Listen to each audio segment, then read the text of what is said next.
Malgré ses points de suture tout frais entre les yeux, le cavalier de Buzkashi Sarwar Pahlawan a mené son équipe à la victoire lors de la finale d'un sport toujours violent mais désormais financé en Afghanistan par des investisseurs. À bientôt 40 ans, dont 20 en tournoi, l'un des meilleurs tchopandos du pays se félicite des récentes évolutions de ce sport équestre au cœur de l'identité afghane, pratiqué depuis des siècles dans les steppes du Nord, et qui enfièvre désormais aussi le Sud. Le jeu a changé du tout au tout, a-t-il expliqué à l'AFP dans sa maison de Mazar-e-Sharif, Nord, après la récente victoire de son équipe Yama devant une foule exclusivement masculine, les femmes étant bannies des stades.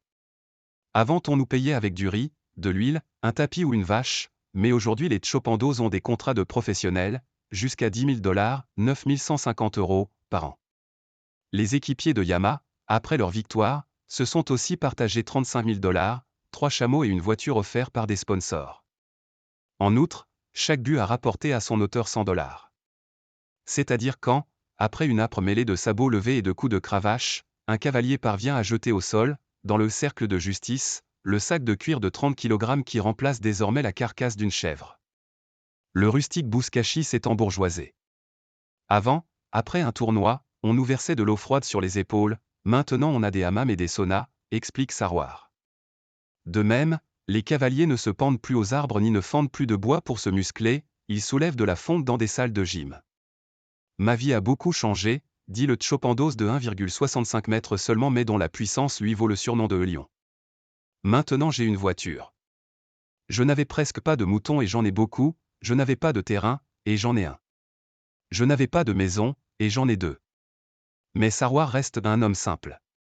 Entre 2 tournois, il élève ses moutons. $1 million. Le magnate du pétrole Saed Karim, qui partage sa vie entre Mazar-e-Sharif, Dubaï et Istanbul, est le plus gros financier du Buzkashi nouveau. Il a monté l'équipe qui porte le nom de sa compagnie, Yama Petroleum, il y a 5 mois. Il a acquis les 2 meilleurs tchopandos du pays, dont Sarwar, et une quarantaine d'étalons, certains au Kazakhstan ou à Tadjikistan, dont le prix peut atteindre $100 000. On a investi $1 million dans les chevaux, les cavaliers, les écuries et les équipements, explique-t-il.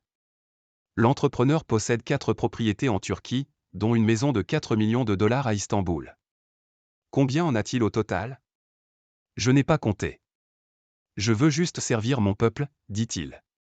Quand mon équipe gagne, c'est un honneur.